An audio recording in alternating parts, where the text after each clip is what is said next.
All right, so here we're going to work through our lines and planes group work.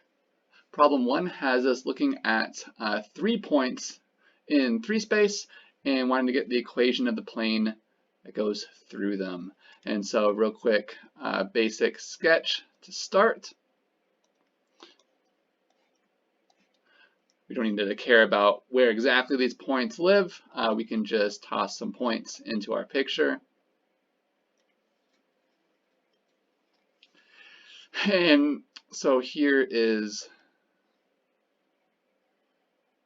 a basic rendering of this situation. And we want to get an equation of the plane through these points. And so real quick, let's think about what we need in order to write the equation of a plane.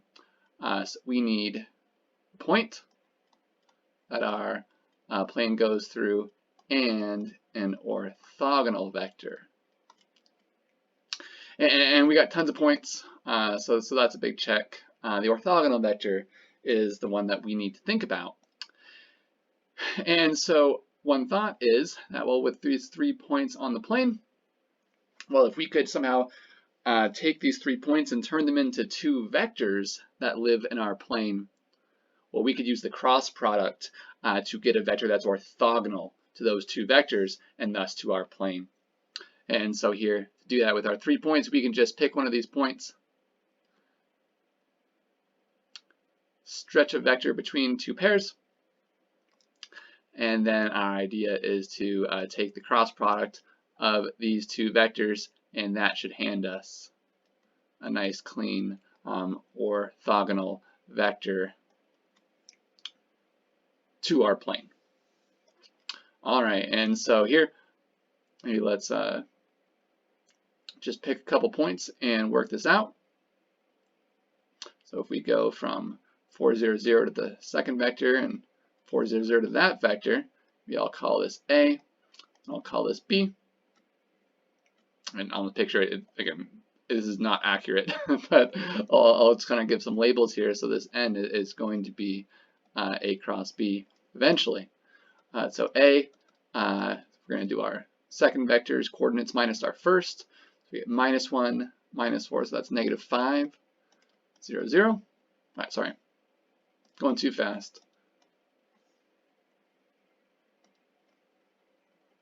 -1, -0, then -1, -0. So that's -1 and -1 in each of those. Under B, we're going to get 3 minus 4, which is -1, -2 minus 0, and then 1 minus 0. There we are.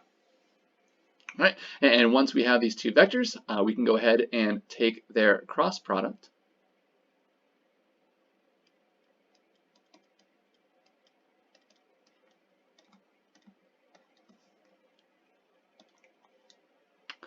And we want to slap a negative in the middle component right away, so don't forget that. And we can actually kind of take a look at this setup here that we have A and B stacked. We can use this to help us take the cross product if we'd like. For the X components, we can forget the X column here and do the 2 by 2 determinant on the right. So -1 times 1 minus -1 times -2. Do a little bit of simplifying here, so that's going to be -1 minus +2. So -1 minus 2 is what that eventually boils down to. Then for the Y component, we're going to forget what's in the Y components here. -5 times 1 minus -1 times -1. So we get -5, minus a +1. And then similarly for our Z component, we're going to forget what's in our Z component over here. -5 times -2 minus -1 times -1. And so what are we going to get? We're going to get 10 minus +1. So at the end of the day, -3. This is -6 with a negative, so +6, and then +9. And so this becomes our orthogonal vector. And since we have a point and an orthogonal vector, we can go ahead and write our equation. We just have to choose one of these points to use, and I will choose the 4, 0, 0. All right, so here's our equation. Right, the components of our orthogonal vector become the coefficients, and the coordinates of our point get subtracted from our variables. And that's what we're going to get for our equation. It's going to be -3 times x minus 4 plus 6 times y minus 0 plus 9 times z minus 0, and that equals 0. So this is a good to go equation for our plane. To get it in the form that's asked, we just need to distribute this a little bit. So all we got to do is, since we have minus zeros in these other two variables, we should distribute the -3. We will get a positive 12, and we'll push that over, and our equation will become -3x plus 6y plus 9z equals -12.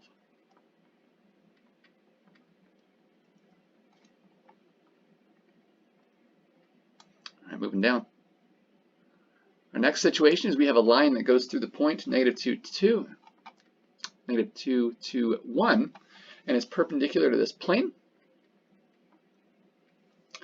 We want to find parametric equations for this line and figure out where it intersects the coordinate planes. All right, so again, a real quick sketch of our situation. We have a line that goes through a point and is perpendicular to a plane. So there's a line, there's a point that it goes through, and we're saying that this thing is perpendicular to a particular plane. It's orthogonal to that plane. All right, if we want to get parametric equations for the line, we first want to find a parametrization for the line. In order to do that, we need two things. We need a point that our line goes through, and we need a direction vector. And we're good to go with the point. We are given that we just need a direction vector for our line. But looking over at our picture here, notice that since our line is orthogonal to our plane, if we could somehow cook up an orthogonal vector to our plane, well, we could use that as a direction vector for our line.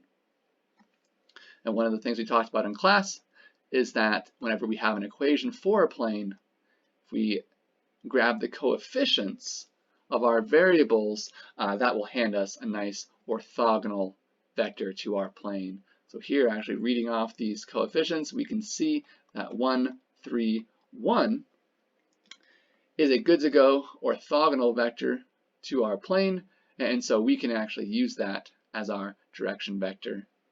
And together with our point, we have our parametrization. So -2, 2, 1 plus t times our direction vector for our line, which is 1, 3, 1.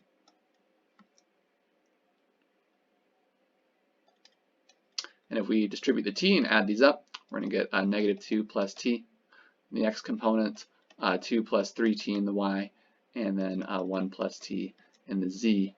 And so our parametric equations end up as x equals -2 plus t, y equals 2 plus 3t, and z equals 1 plus t.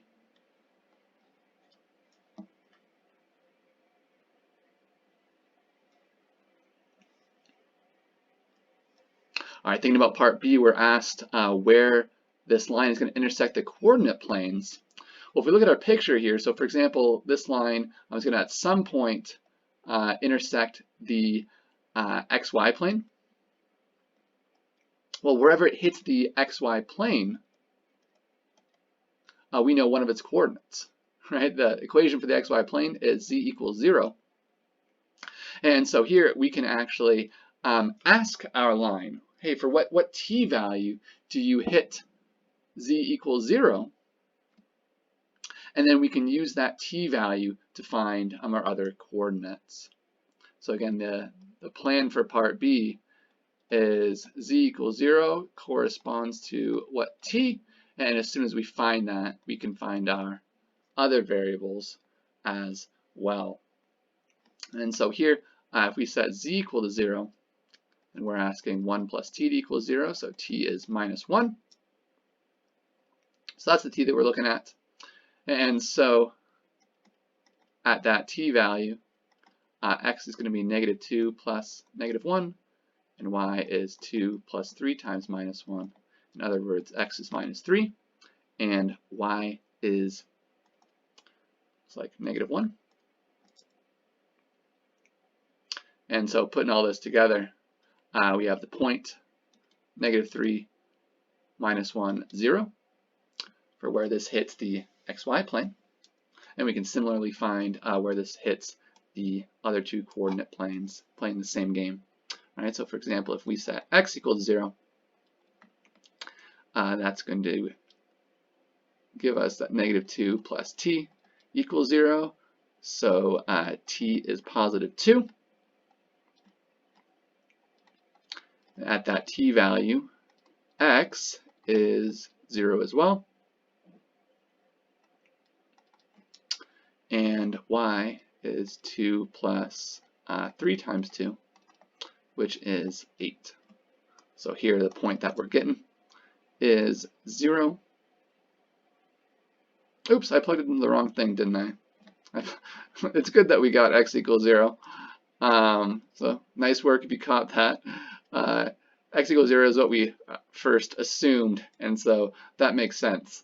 The one that we didn't know was what is z, right? And so at t equals 2, we get 1 plus 2, so z is 3.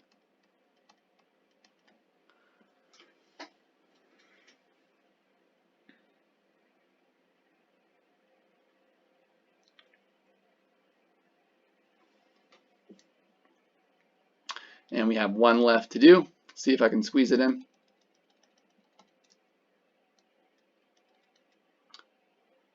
Figure out where this hits the xz plane is when y equals 0. So this is when 2 plus 3t equals 0. So if we subtract 2, divide by 3, I have a fraction going on. So negative 2/3 is the t value that makes this happen. So we can use this to find our x and z. So x is negative 2 plus negative 2/3. And z is 1 plus negative 2/3. And so z looks like is 1/3.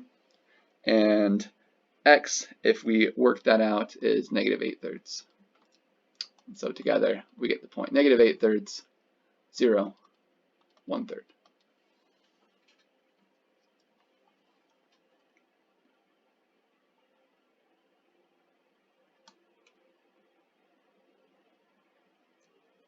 Moving down, let's find an equation of the plane that contains both a point and a line with that given parameterization, and then we'll get it in a particular form after we get it. All right, as always, let's get a basic sketch going, see what we're looking at.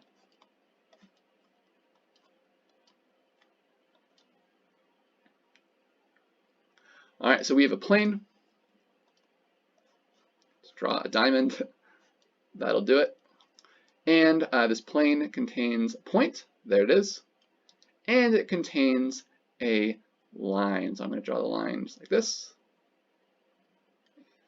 There it is. Okay, great. Now, we want to get an equation for this plane. And so again, let's start with the basics. What do we need? We need a point and an orthogonal vector. Once again, we have a point given to us, so that's nice and clean. The main work in front of us is getting hold of the orthogonal vector. And if you think back to the first problem that we did on this group work, if we were able to get 3 points on this plane, we could follow that same process. And we could construct our two vectors and take their cross product to get an orthogonal vector. But here we don't have 3 points, we have a point and a line. Well, the question is, well, can we use this line either to get 2 more points or to get a vector? And we could do either one. However we want to think of it, if we want to connect this right back to that first group work, yeah, we can pick out 2 points on a line just by plugging in 2 different t's.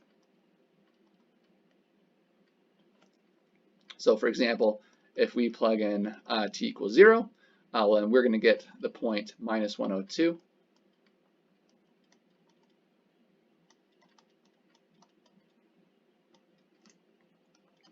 Another clean one to plug in, t equals 1.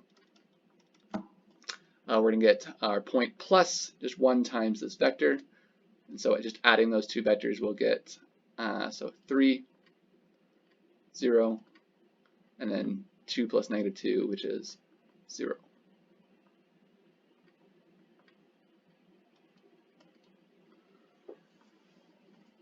All right, and so now if we want to stretch a vector from one to the other along our line, we just need to subtract our coordinates. And we call this vector A. So our vector A, we're going to do 3 minus -1, give us 4, 0 minus 0, which is 0, and 0 minus 2, which is -2. And I want to point something out right now. This is totally legitimate. However, we could have gotten this a little bit quicker had we noticed that this vector along our line, well, any direction vector for our line will work. And so we actually could have grabbed just our direction vector from our line right away and saved us a little bit of computation. But this works just as well. All right, next, we want to stretch a vector from one of these points to our given point, the one, 4, -2. And so let's see, let's go from the -102 over to the 1, 4, -2.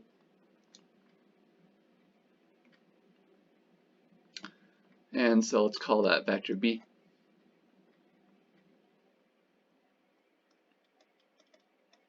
And so in component form, we're going to get 1 minus -1, so that's 2, 4 minus 0, then -2 minus 2, so that's -4.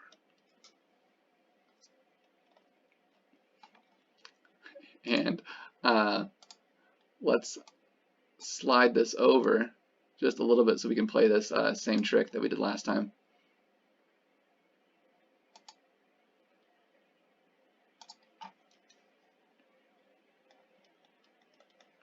Working out A cross B, and that's going to hand us our orthogonal vector that we're looking for, and we'll be able to write an equation. All right, so for the x components, I'll forget the x's.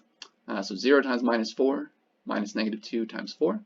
So we're going to get 0 plus 8, and we'll slap the negative immediately in the middle.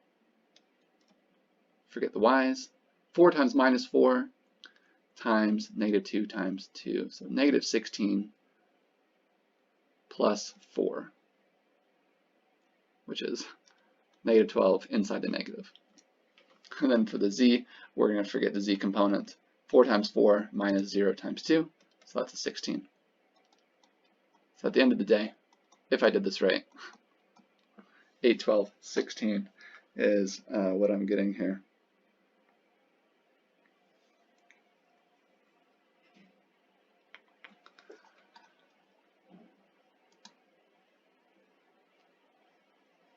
And so if we use this as our normal vector,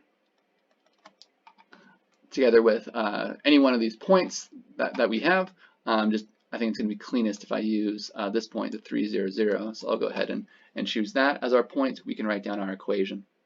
All right, so we'll get 8 times x minus 3 plus 12 times y minus 0 plus 16 times z minus 0 equals 0.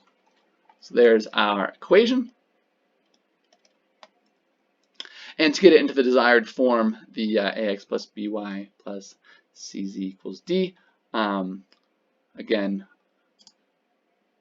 because I chose the point where we're just subtracting 0 from the y and z, all we got to do is distribute the 8 and push what we get over. So that's going to give us 8x, minus 24, and so we'll add that over.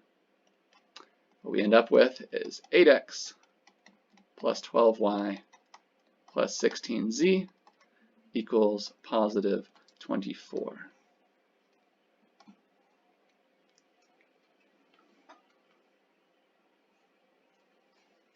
And if you're looking at the solutions on the group work, you notice this is not exactly the same as what's there. However, it is a scalar multiple. And so what I mean is if we take both sides of this equation and divide it by 4, we'll end up with what? 2x plus 3y plus 4z equals 6, and that is the form of the equation that's given on the back of the solution, the back of the group work. So as long as your equation is a scalar multiple, then that's totally fine.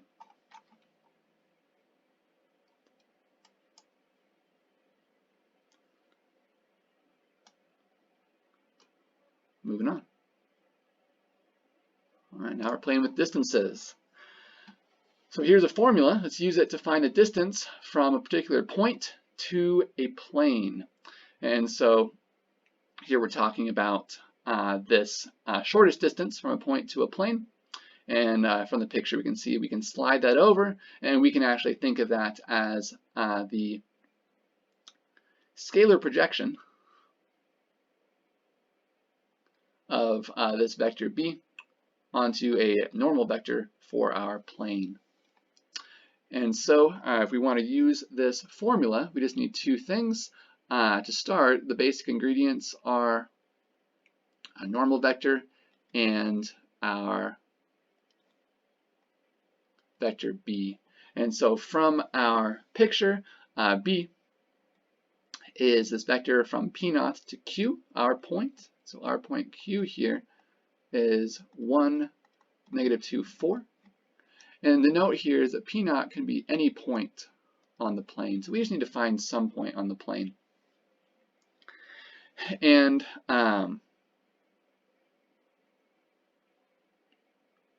looking to see if there's a real nice one. A quick way to find a point on the plane is we can just choose 2 of the coordinates, and then the last one we can solve for what it needs to be. And so here, just to do something, let's set y and z both equal to 0. Then our equation for the plane becomes 3x plus 0 plus 0 equals 5, and so x has to be 5/3. And so 5/3, 0, 0 is going to be our point here on the plane. And so now if we want to stretch a vector from that point to our given point, we need to subtract our coordinates.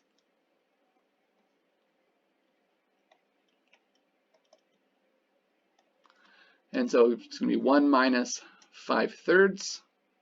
So what's that going to be? A -2/3. Yeah. And then -2 minus 0, 4 minus 0.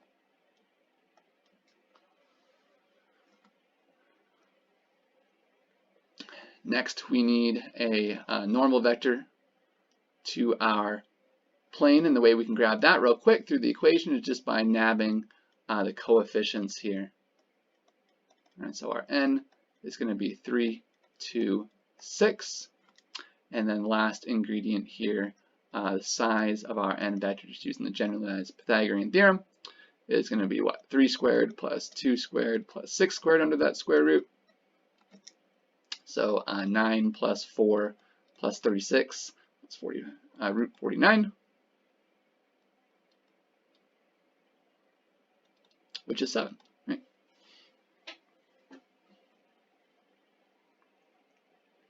All right, so now putting everything together with our formula, n dot b over the size of n. So taking the dot product here, we're going to multiply these respective components. So -2/3 times 3 is going to hand us -2. Multiplying -2 and 2 is going to be -4. Multiplying 4 and 6 gives us 24. And on the bottom we'll have that 7. So up top, what do we have? 24 minus 4 minus 2, so that is 18/7.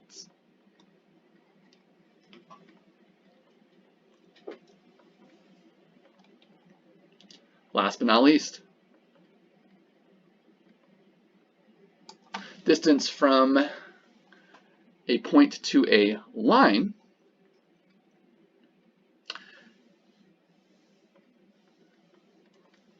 So here we're given a formula, size of the cross product of v and b divided by size of v. And so here in our picture again, we can grab what these vectors are representing. So v is just a direction vector for our line.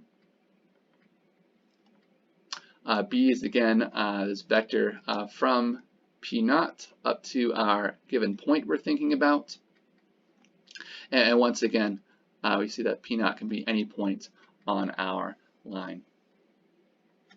All right, Q is the given point, which is 0, 1, 3. And so once again, it's just a matter of finding all the ingredients to fill in our recipe. All right, so let's start grabbing our direction vector. Recall, once we have parametric equations for our line, we can nab a direction vector just by looking at the coefficients of t. So 2 minus 2, 1 will work for a direction vector. Here, to get a point on our line, well, once we have parametric equations, right, the way these work is that different t values give us points on our line. So we can just pick a particular t value. It won't matter which, but t equals 0 seems like a pretty clean, option. So if we plug in t equals 0 to our parametric equations, x is going to be 2 times 0, which is 0. Y is 6 minus 0, and z is 3 plus 0. So our point here is 0, 6, 3 for P naught. All right, so now to stretch our vector b from P naught up to Q, we just need to subtract our coordinates.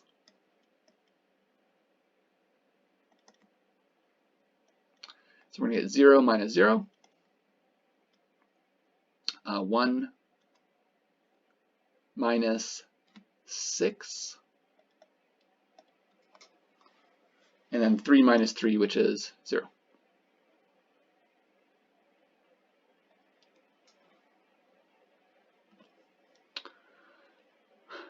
All right, and so to fill in our formula, we need a couple pieces of information. First of all, we need the size of our direction vector v. So using our generalized Pythagorean theorem, what do we get? Root 4 plus 4 plus 1, so root 9, which is 3. That's nice. And then we also need the size of the cross products. We've got to do a little bit of work here. So we do v cross b. Set this up, pop our negative right in the middle. All right, so for the x component, we're going to forget the x's over here. -2 times 0 minus 1 times -5. So that's 0 plus 5. Then in the middle, we're going to forget the y components. 2 times 0 minus 1 times 0. That's nice. Big fat 0. And then the z component, we'll forget the z's. And we will take 2 times -5 minus -2 times 0. So it'll end up just as -10 minus 0. At the end of the day, we get 5, 0, -10. And so the size of our cross product here is 5 squared plus 0 squared plus negative 10 squared, which is 25 plus 100, which is root 125.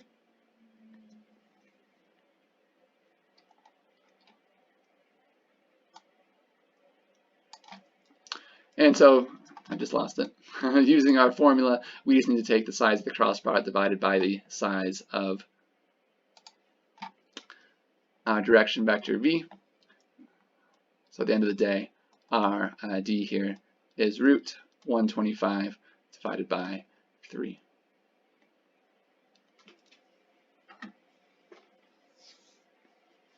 That's it for now. See you next time.